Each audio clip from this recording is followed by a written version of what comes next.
Hello and welcome to the Lesbian Lounge, a podcast for the girls who like girls.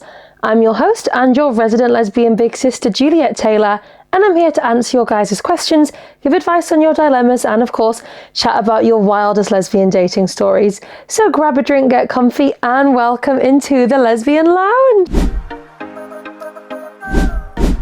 Hey besties, welcome in, welcome back. Thanks for being here this lovely Thursday. We're in May, the sun, are we in May? Is it May? I don't think it's May. I think I just lied to you all. Let me check the diary. Is it May? It's May tomorrow. Okay, we're nearly in May. It's the 30th of April. It's the 1st of May tomorrow. Good things are coming. Like, that's quite satisfying, isn't it? I do think what's more satisfying is if the 1st of the month is on a Monday, but I think a Friday is also quite nice. So it's Thursday today, 30th of April, 1st of May on a Friday, going into the bank holiday weekend. It's a fresh month. I'm kind of here for that. Are we? I think so. So happy last day of April. Happy first day of May for tomorrow. Hope we're all well. How are we feeling about May? Is that halfway through the year now? January, February, March, April, May. No, clearly I don't know facts of life. One more month until halfway through the year, but 5 months into the year, how are we feeling? Have we accomplished our dreams, our goals? I know I was very vocal at the start of the year about making 2026 the best year ever for me, for the podcast, for life, and I feel like we're going in that direction.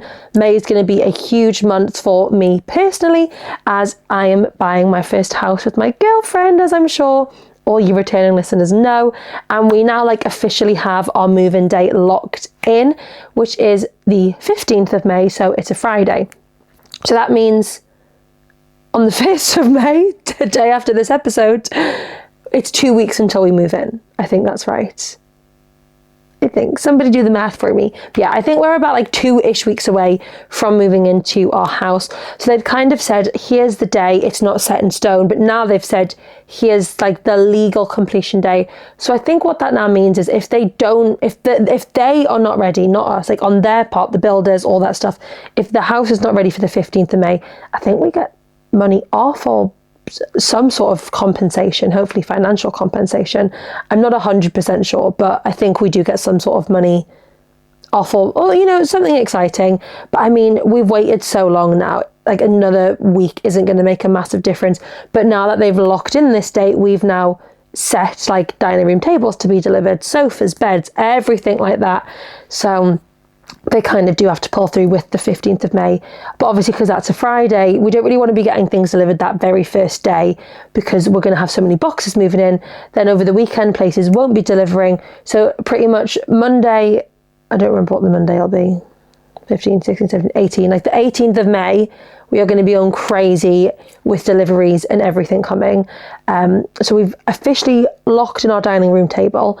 I don't know if you guys remember, basically, we got a bit excited. We got a bit of money given from Lucy's grandma and we got a bit excited with it and bought a $2,500 dining room table. It did also come with chairs and a massive sideboard as well. That was part of the package. We got a bit excited. Now with the old house we were meant to get, it did have a full dining room, not attached to the kitchen. So we did have the space for it.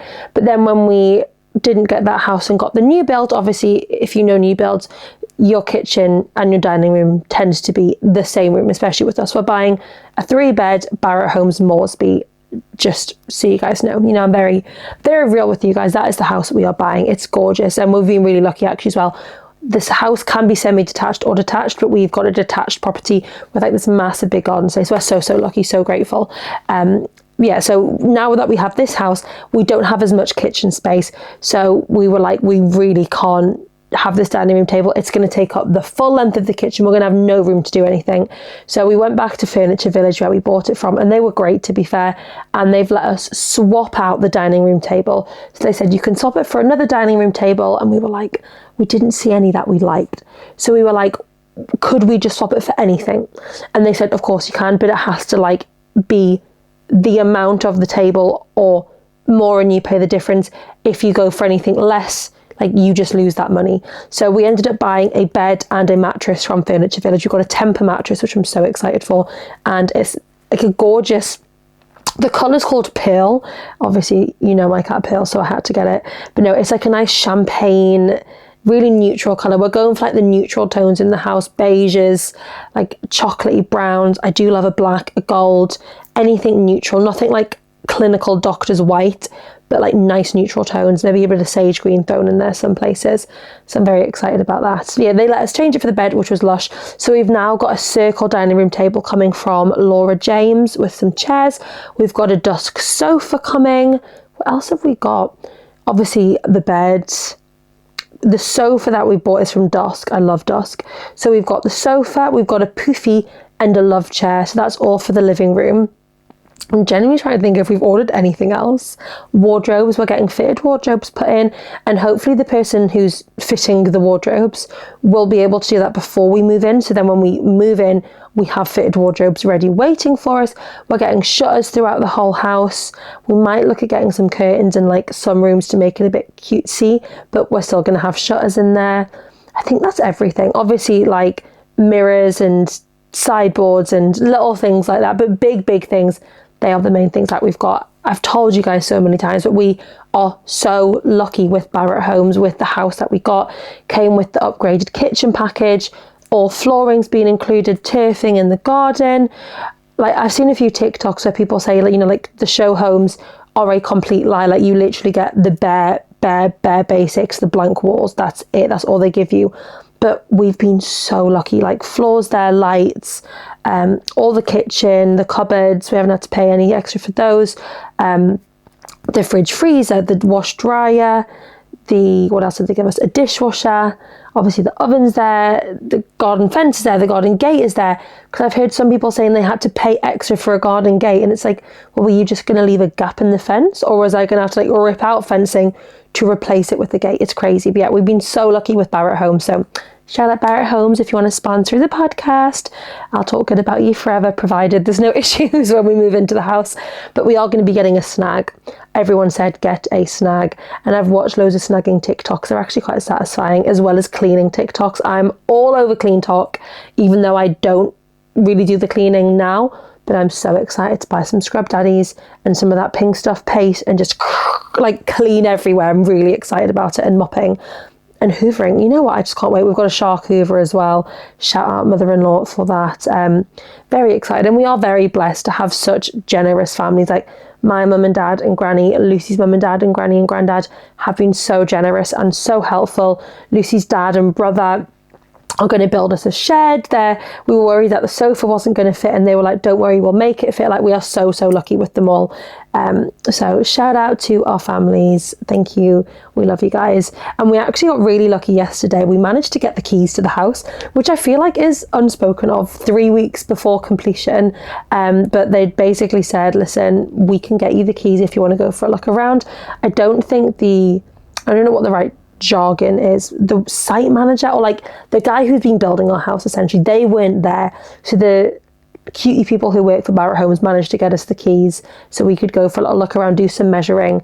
And they were like, just don't leave evidence that you were there. And here's me like literally lying myself in the bath, going in the shower cubicle, like checking the sizes of everything, because your girl likes a bath and a shower. I like to be clean, so I wanted to make sure I could fully like lay out in the bath. I wanted to make sure, like, you know when you're scrubbing your hair in the shower and you go in some showers, like you can't fully extend your elbows. That just wouldn't have been it for me, but I can like fully extend myself in the shower and the bath. So I'm very excited about that. But yeah, they were like, don't leave evidence. And there's me literally just lying in the bath making TikToks about it. So sorry if anyone gets in trouble from that, but no, I'm sure it'll be fine. But we were, dead lucky just to get the keys to get in. We also managed to get in the first time we went to view the house. It was never a given that we'd get to actually go in and see the house. So we went to the show home first, then we went over to our, like the estate that we'll be buying on the plot, whatever you call it. And the lady had said, listen, the site manager's there, let me just pop and ask him. And he was really nice and said yes, because apparently he's one of the best. I've heard from a few people now that he's one of the best, and they said he doesn't really like people coming in before it's completed because he wants them to see it like perfect, the finished product. He doesn't want people to see it not quite finished, not quite ready. But he was very nice, let us in, so we got to see it that very first time. So getting to see it from that first time to now, then when we move in, I'm just like, I literally can't wait. So 2 more weeks to go. Can't wait to take the cats there and just make it our own. Like, we've seen so many TikToks, like, here's what it looked like when I bought it, here's what it looks like now, and I can't wait to be able to like put our stamp on it, make it our home, our first ever home. I'm so excited. And obviously you guys know we are moving in. I think we decided it was 4 days after Lucy and I's first anniversary. So we have our 1 year anniversary on the 11th, and then on the 15th we're moving into our first home. It's a little bit crazy, a little bit wild, a bit surreal, very grateful. Just, I honestly can't wait. I'm counting down the days. I'm trying to think of some other cool updates for you guys. I feel like life's just life, and it's moving. We're getting close to the house. It's a busy time for Lucy and I. We've got a very exciting week this week planned, actually. So on Thursday, when you're listening to this episode in the evening, we have been invited to an event at Alnwick Castle in the Alnwick Garden. It's for a Japanese restaurant, I believe, so there's like a fancy 3-course meal. Only slight issue is we got invited only last week, and Lucy was like, yeah, we'd love to come, but Juliet is a vegetarian, and they said the menu's already been finalised, so I don't think I'll be able to have any food, but I still want to go to the event because Alnwick Garden's gorgeous. It's like in the cherry blossom orchard or something, so I'm just thinking of the Instagram pics and TikToks that I can make from the event. So that's hopefully gonna fill me up. The Instagram pictures, they'll fill me up. I'll eat them instead of food, but I can just always get a McDonald's on the way home or something else, so that'll be fun. And then on Sunday we are going to the UK's Top Influencer Awards. Whoop, whoop. Now, I was actually nominated last year and ended up coming top 5 for Top UK Podcast. This year, I think I got nominated, but I didn't make it to the finals, which is fine. Like, it's cool. I don't know if maybe they wanted to do different people, give different people the opportunity, which is so fine, but I'm still going to be going. Lucy and I have got ourselves our VIP tickets, so shout out, and I'm very excited to see people there. Last year I met Theo from The Traitors, who we still chat to this day. He's a fucking icon. I still want to get him on the podcast, and he was like, I know I'm not a lesbian, but can I come on? And I was like, Theo, of course you fucking can. I love him so much. So hopefully we'll meet some other really cool people. You never know, maybe find some other cool guests for the podcast. I think it's been hosted by Junior Andre and his girlfriend, who's maybe called Jasmine.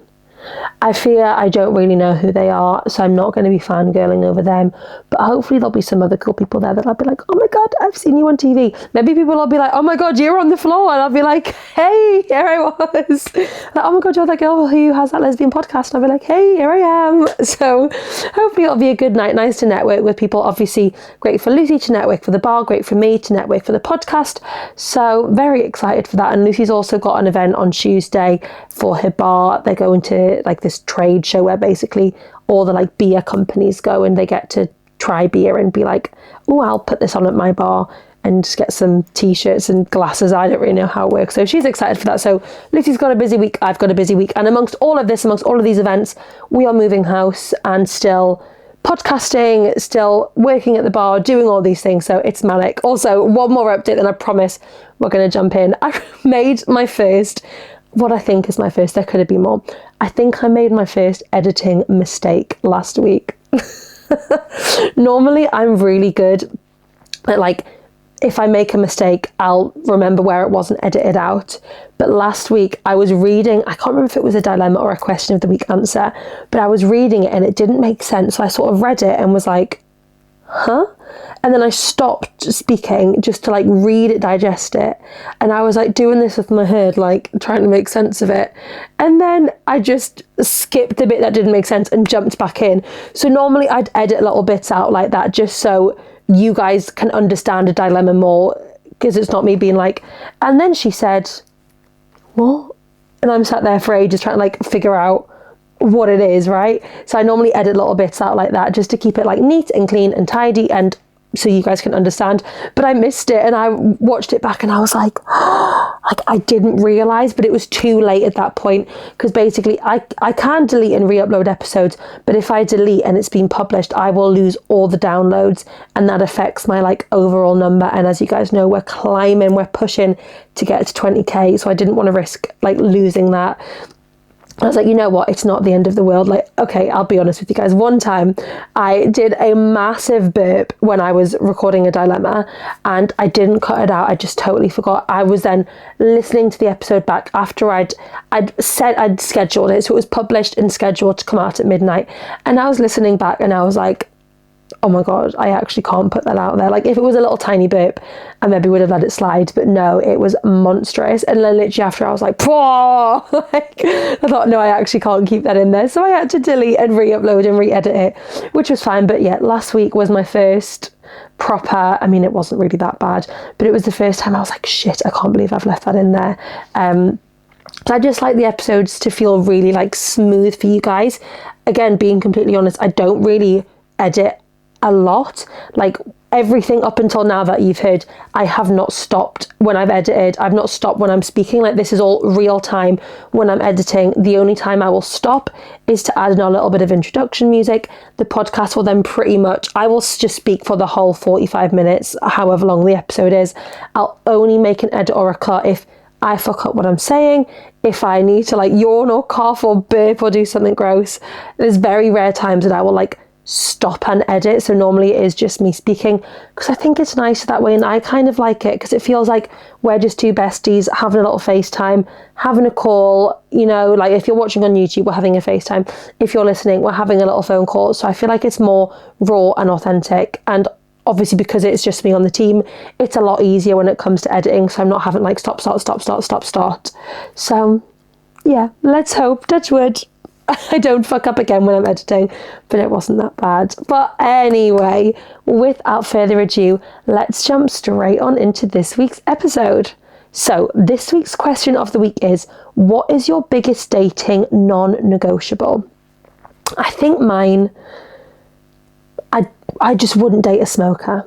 I think I could deal if you had a social smoke every now and again, but I could not date like someone chain smoking. I don't like the smell of it.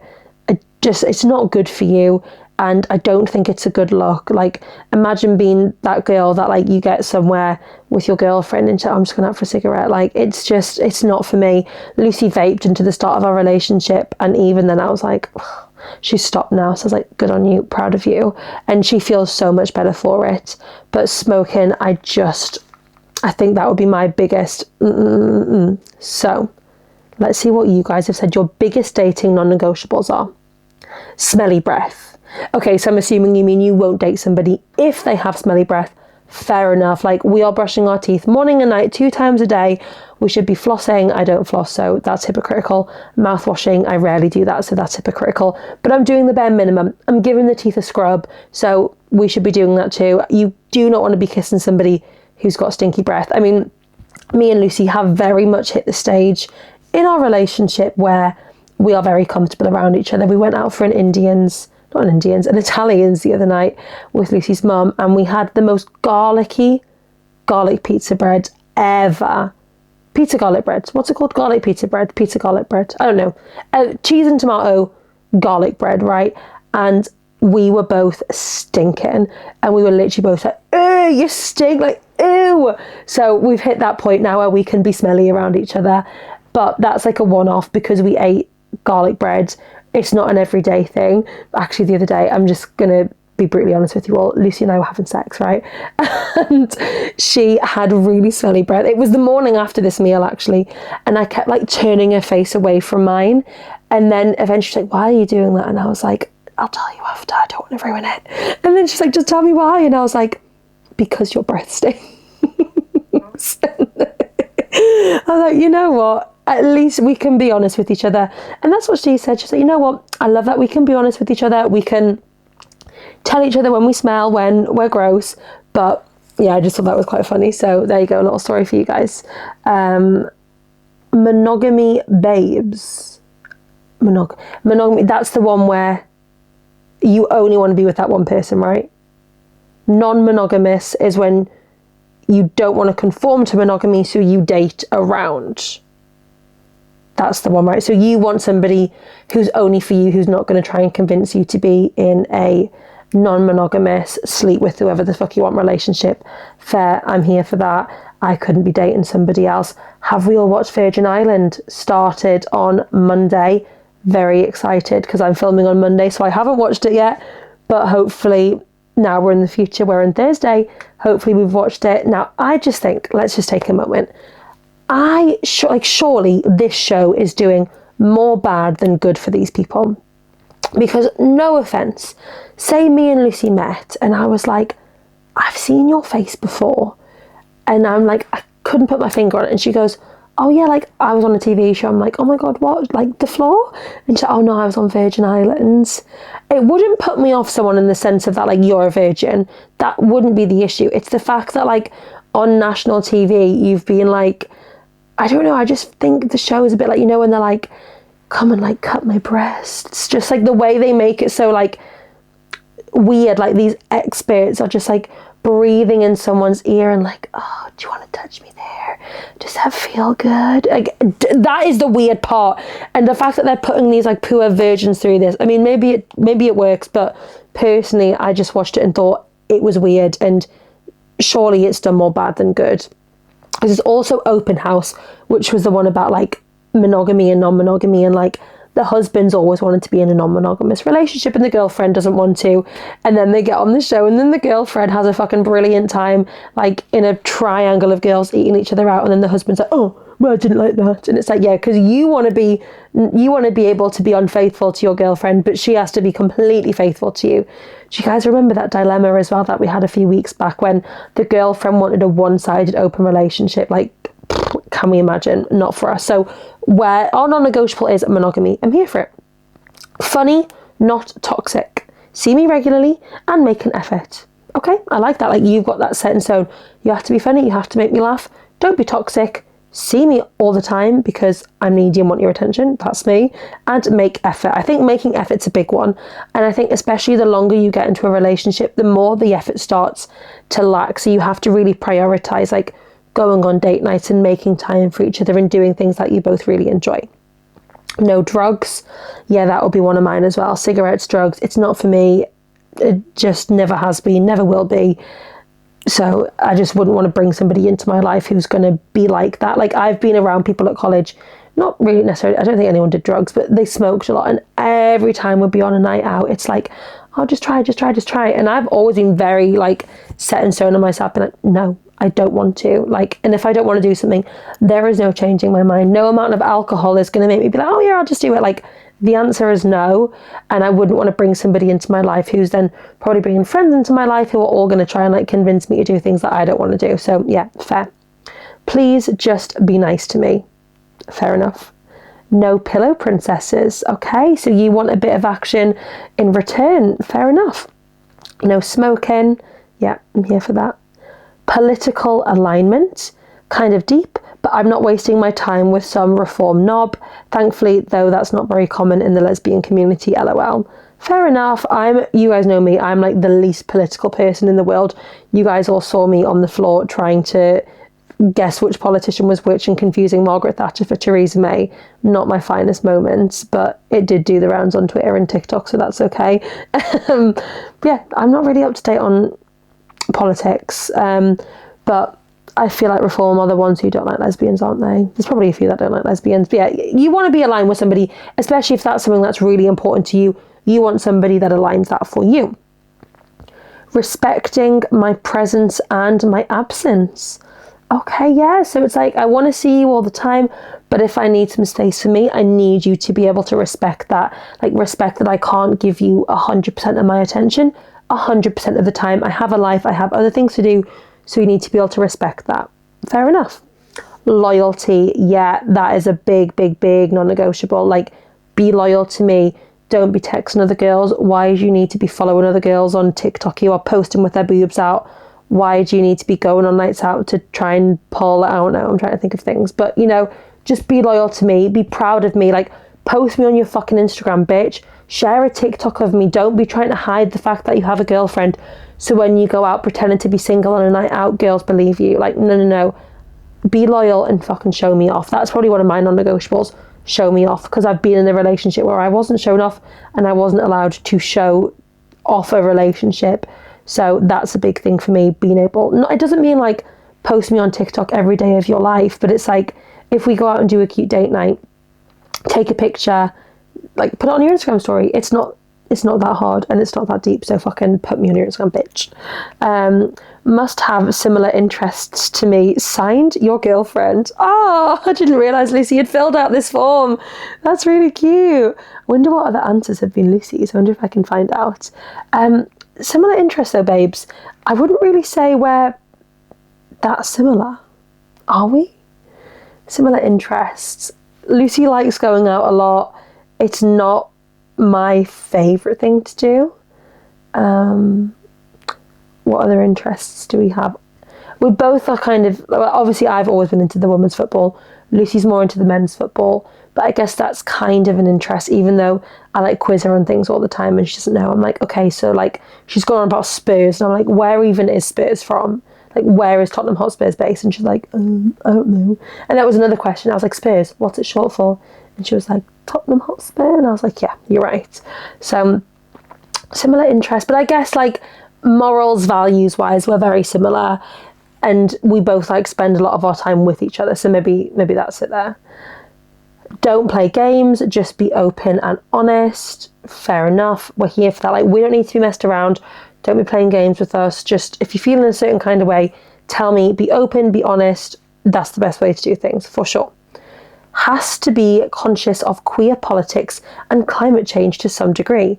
I don't need much, but I need at least acknowledgement of how much I personally feel about the world. Okay, fair. So you're very big on advocating for climate change. I mean, as we all should be. And you want somebody to be aware of queer politics, what's going on in the world. They don't need to be that clued on, but like have a little bit of, compassion around the subject. Fair. Brush your teeth. Fair enough. I'll not say more on that. We've already had the teeth discussion. I could never date anyone that described themselves as non-political. Being queer is political. Fair enough. I'm struggling to think of anything, to be honest. Maybe that I won't sacrifice time with my friends and family, but I'll always make time for you as well. That's a nice one, to be fair. And I think I've definitely been in a relationship where I've expected, at the start of mine and Lucy's relationship, I couldn't understand why she wouldn't give me all of her time and attention every second of every day. And it is, like you're coming into someone's life to make it better, not to take over everything that's already in their life. Like, you should be happy in your life without me, and I should just make your life better and make you happier. And obviously the things that have made you happy before me is friends and family. So you should still be able to do them things and enjoy them things. But yeah, of course, I'll always still make time for you. Like, yeah, okay, this Saturday, sorry, I can't see you because I've already got plans with my friends, but how about Sunday I take you out for a meal? Like, respect that they've got things to do, but that they are still going to give you a bit of their time as well. Fair enough. I like those responses. So, are we ready for some dilemmas? Strap in, strap on. Here we go. My current dilemma is whether to stay single or start dating again. I feel so comfortable in my life right now and don't want to lose that, but also it would be really nice to have a partner to share everything with. Also, just to mention, the apps are hell. Okay, so we're struggling out here on dating apps. Are you on them already? Because you're saying, do I stay single or do I start dating? So maybe like your past experience of apps is that they were hell. You don't want to get back on there. You're like, fuck that shit. But I think if you're at a really content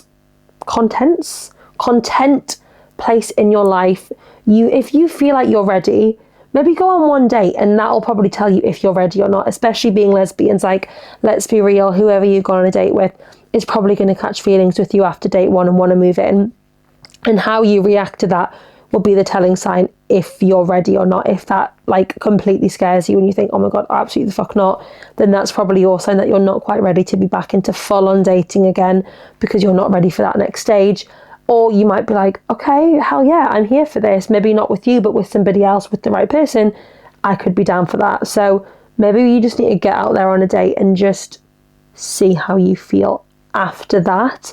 But I think clearly maybe you've been through a rough relationship. You've done a lot of work on yourself. You finally feel like you might be ready, but the thought of apps are putting you off. And also, it's like you saying you feel comfortable in your life and you don't want to lose that. But it'd be nice to have a partner to share everything with. And I get that, I struggled I wasn't single for long, but within that period of being single, I struggled not having someone that I could just phone whenever, that I could text daily updates to, that I could share wins with. I think it's so important to, be able to share your wins with somebody and be like, oh my God, like I love keeping Lucy up to date with like, oh my God, the podcast got a new dilemma sent in. The podcast just hit, 20,000 downloads when it does.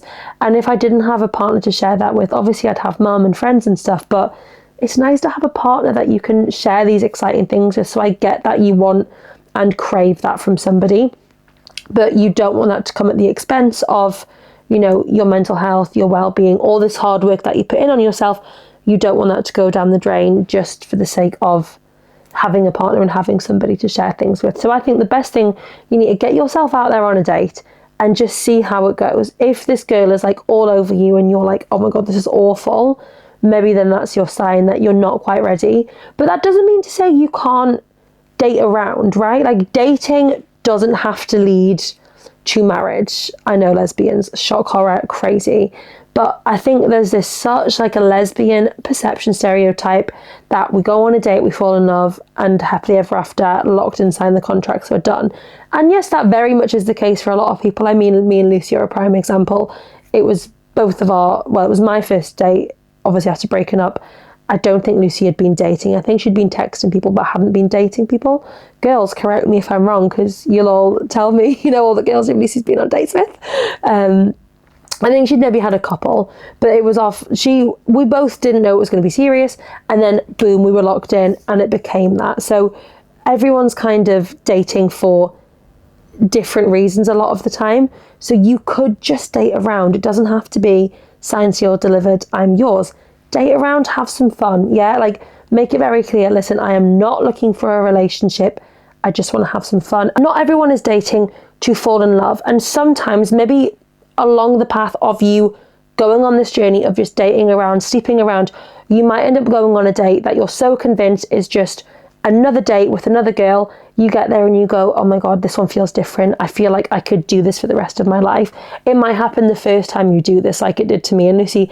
It might happen 3 dates in, like, down the line. It might happen 5 years in.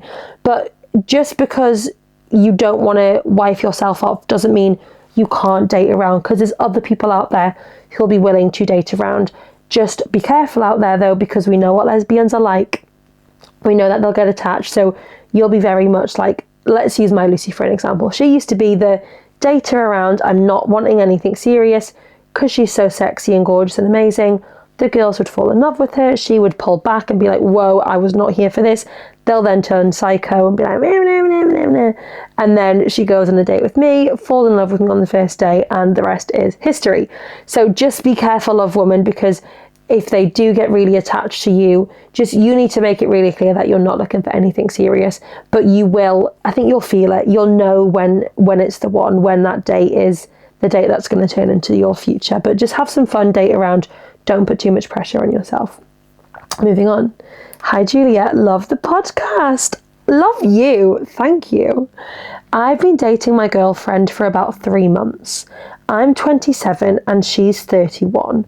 So how big's that age gap? 27, 28, 29, 30, 31. 4-year age gap. Okay, I'm here for that. I really like that. I'm a lesbian and she's bisexual. We matched on a dating app and things had been going well so far. Okay, I think we're about to take a turn. My family hasn't met her yet, but I've recently started posting photos of us together on Instagram so they know what she looks like. Okay, you're just like subtly warming them up to your new girlfriend. My 19-year-old brother is on Instagram but uses it infrequently and only saw the post with my girlfriend a couple of days ago. Okay. After seeing the pictures, he texted me saying he had hooked up with my girlfriend twice last year after matching on Tinder. You're lying. So your 19-year-old brother matched with your 31-year-old girlfriend on Tinder and they hooked up twice last year. So he was 18. How big is that? 18, 19, 20, 21, 22, 23, 25, 26, 27, 28, 29, 30, 31. 13-year age gap. I mean, it's not something that doesn't happen. You know, I know a lot of younger boys who like an older woman, so clearly that's your little brother. But so he's obviously got on Instagram being like, oh my god, like, let's see what Jess has been posting. Oh my god, why the fuck is she posting with Susie? Oh my god, that's her girlfriend. Shit, I've hooked up with her twice. That is hell. And obviously I guess that's the risk that comes with having a bisexual girlfriend. You know, in the past she's gone for men and women. I double checked if he was 100% sure it was the same girl, and he was 100% confident that it was. I do have some older photos of me with my brother on my Instagram, but they're from a while ago, so I don't think my girlfriend has seen them, and she has no idea that she slept with my brother. God, imagine she's just like having a stalk one day and she's like, why is she posting with Ben? Oh my god, that's her brother. Now I've slept with 2 people in the same family. Christmas dinner's going to be absolutely fucking awkward as hell. What do you think I should do? Should I break up with her using some vague excuse and keep the real reason to myself? Or should I tell her the truth and try and continue the relationship? Okay, I don't think this is information we can sleep on. I don't, because it's going to eat you alive. It's going to eat your brother alive. It's going to be so awkward when like you and your brother and your girlfriend and your mum and dad and whoever are sat having family dinner and you and your brother know this information. She's going to realise that she knows your brother. So do you wait for her to bring it up to you? Maybe that might be less awkward for you having to bring it up, but it's going to then be awkward for her. But you could like arrange that, okay, I want you to meet my family. Here's my brother Mark. Here's my mum, here's my dad. Obviously your brother's going to know, so he'll be like, oh, hello, lovely to meet you. And then it's up to her if she comes clean to you and says, listen, I have something really awkward to admit. I realised I've slept with him before. She might not say anything. She might not care. You know, she might be like, yeah, I was single. I was ready to mingle. I had some hookups with some younger boys, but now I'm very much happy with you. Or she might feel the need to tell you, or you could bring it up to her and be like, listen, this is so awkward. I don't actually know how to say this, but I think you and my brother have slept together. He saw a photo of us on my Instagram. He said he's 100% sure he slept with you. Here's a picture of him. Could you confirm or deny this? Obviously a bit awkward if she then denies, because you have like this 100% promise from your brother that it was her. But she might have to be like, oh my god, fuck, that's awful. Like, do you want me to never see you again? Do you want me to never be in the same room as him again? Because obviously there was a bit of sexual tension there for them to have hooked up twice. So are you going to be comfortable if your brother and her are ever alone in the same room? Are you going to be worrying like, what if my girlfriend's cheating on me with my brother? Stress. I would hope it wouldn't be the end of your relationship, but I can see why it might be. I don't think it'd be fair for you just to break up with her like off the cuff with a vague excuse like, sorry, it's just not working anymore. I think if it's something that you literally cannot live with, you cannot live with the fact that your girlfriend and brother slept together, then that needs to be the reason you break up with her. You need to bring it up to her and say, listen, like, I just don't think I can continue to do this. How long have you guys been together, did you say? 3 months. Okay, 3 months. So we're still pretty fresh. It's early doors. And let's just be grateful that you found this information 3 months in, not 3 years in, because that would probably be worse and more awkward because you've grown more of a bond together.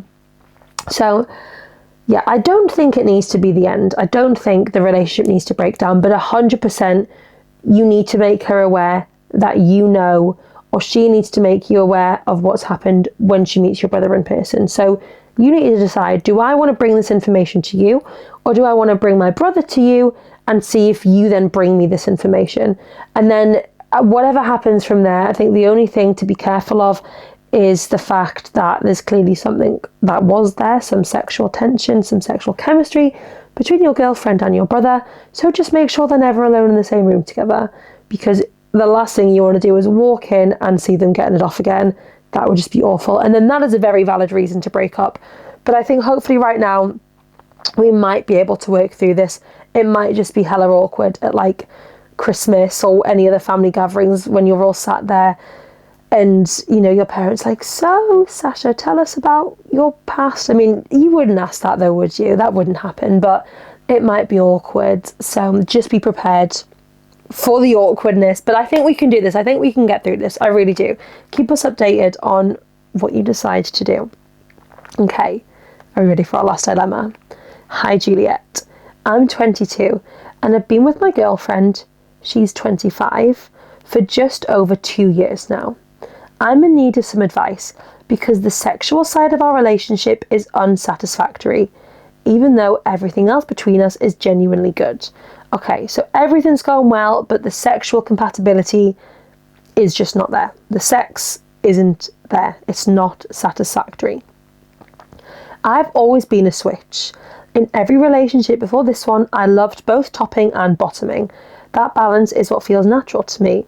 When my girlfriend and I first got together, the sex was reciprocal and fun. Okay, so she was also down to be a switch. You both would give, you both would receive.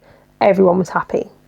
For the first couple of months, she would go down on me, use her fingers and use the strap-on.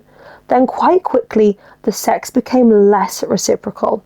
Now I'm basically a full-time top, and it's been that way for well over a year. Okay, so she was doing these things, but then has gradually stopped. Do you think she was maybe doing them because you'd voiced like, I'm a switch, I want to give and receive, and she was sort of trying to please you, when really she knew she would rather be more on the side of being a pillow princess and would rather get licked than lick? So now she's starting to like do it less and less and less, hoping you maybe won't notice or mind. It's been more than 6 months since she last went down on me, and I can't even remember the last time she made me come with her mouth. That's sad. Sad for you. And it's been over a year since she used the strap-on. Like, used it on me. Okay. I tried bringing it up, but every time she says the same thing. She doesn't like being a top and likes being a pillow princess. Okay, so clearly she was just trying to please you at the start of the relationship, but she's wanting to live her full pillow princess life now. So I stopped complaining months ago because the conversation always ended up in the same place and nothing ever changed. I end up feeling selfish for even wanting, that's a hard word, reciprocity. I can't say that word. Anyway, you feel selfish for wanting the sex returned, you want the favour returned, and you're feeling selfish. These days, the only time I actually orgasm is when I masturbate alone. During sex, I spend an hour or more focused on entirely on her, fingering her, eating her out, fucking her with a strap on, while she moans, telling me how good it feels. Then she curls up, kisses my cheek, and that's it. Shit, so she's really like, thanks babe, good night now.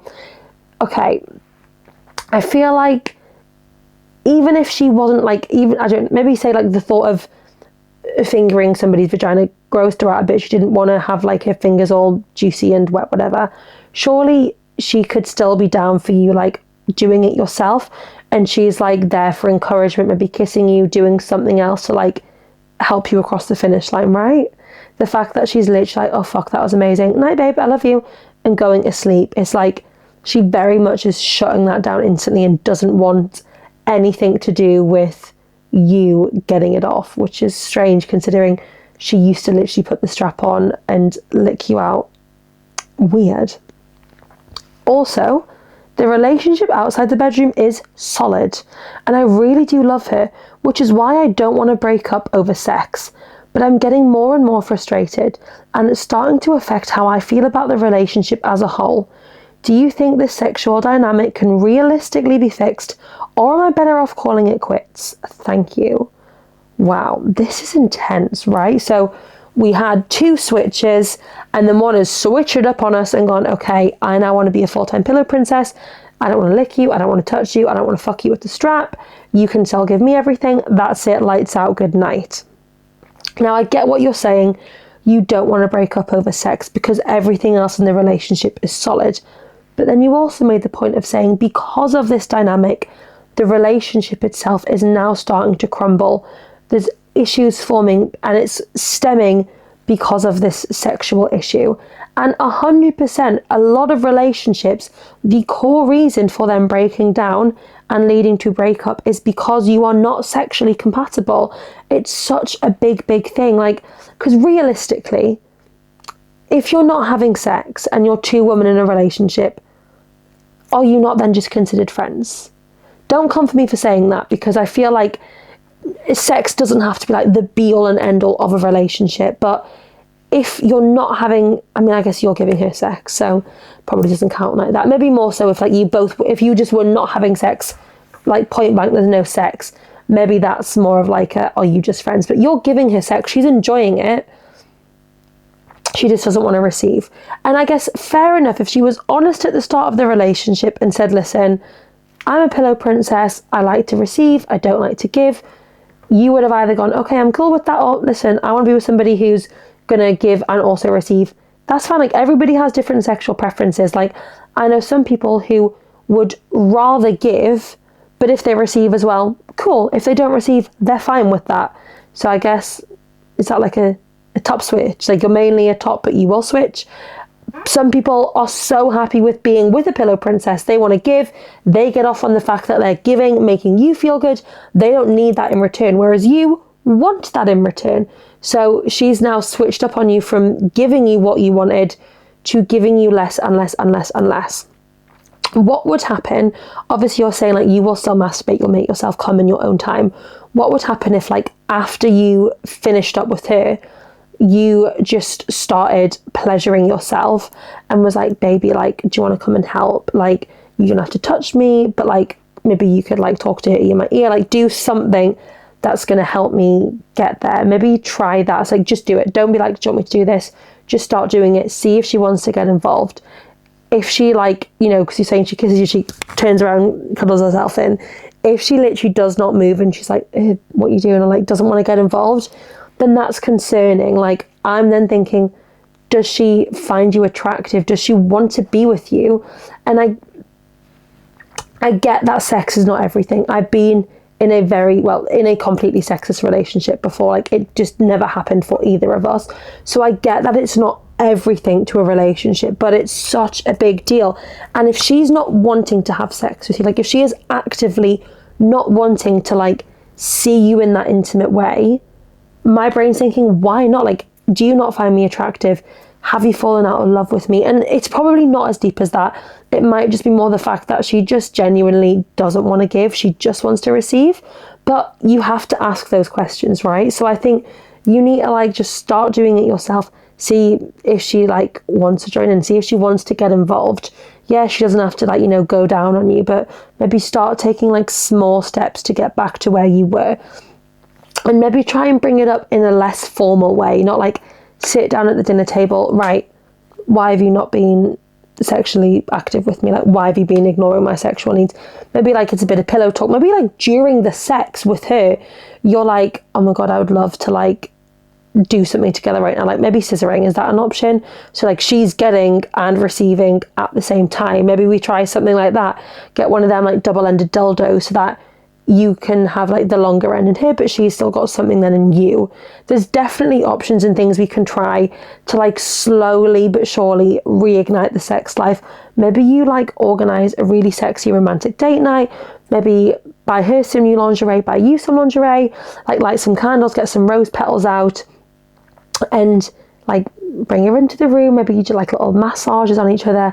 Then maybe you know, like give her happy ending and almost just like then be like, babe, like my happy ending now, please. But again, I don't want it to feel forced. I don't want you to feel like you're having to force her into doing sex with you, because obviously that's very unconsensual, and you don't want her to just do it because she's like, oh, well, you always complain if I don't do it, so I'm going to do it. Like, that's not the dynamic we want. We want her to do it because she wants to do it, because she finds it sexy. She enjoys seeing you feel good. So maybe if you start off by making yourself feel good in her presence, it might make her a bit jealous and be like, oh my God, like I want to be the one making you moan like that, making you feel this good. And hopefully that might reignite a bit of a spark for her. If still nothing after that, it's going to have to be more of like a conversation, you know, like a what's going on? I'm not trying to get at you, like just speak to me, like what's changed? You used to do this, now you don't. And you know, maybe it does mean the relationship has to finish because you're just not sexually compatible with each other, and that's okay. Not everybody is, and not every relationship can continue if you aren't sexually compatible. Some people might be able to work around it and go, you know what, I'm happy giving you sex. I'll just think of myself in my own time. That's fine. The rest of the relationship's good. I'll crack on with that. I can live the rest of my life like that. Some people can't. Some people need that giving and receiving. Is that a word? Received? I don't know. But some people need that both way stimulation. And if she's not willing to give you that, then unfortunately, there's nothing you can do if you're not willing to, sacrifice that for yourself. If you I need a partner who is going to give me sex, who is going to fuck me, then the relationship doesn't sound like it's compatible anymore. And as sad as it is, because you're saying everything outside of it is so good, but you've also said it's starting to crumble, and that will only get worse. You'll start to resent her because she's not wanting to give you sex. You'll start to pick at other little things. So, oh, well, you never give me sex. You never do the dishes. This. The list will just get longer and longer, and you'll end up bickering and arguing all the time. And that's not what we want for either of you.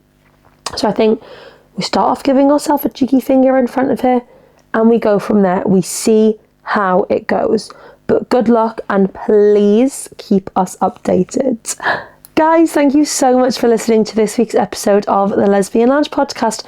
Make sure you give us a 5-star review, a subscribe, a like and a comment on YouTube. Make sure you follow the podcast on Instagram and TikTok at the lesbianlounge.podcast. Make sure you send your dilemmas, your stories and your confessions to our anonymous Google form, and you can answer our question of the week survey, which will all be linked in the description of this episode. And I'll see you all next Thursday for a brand new episode. Love you all so much. Bye.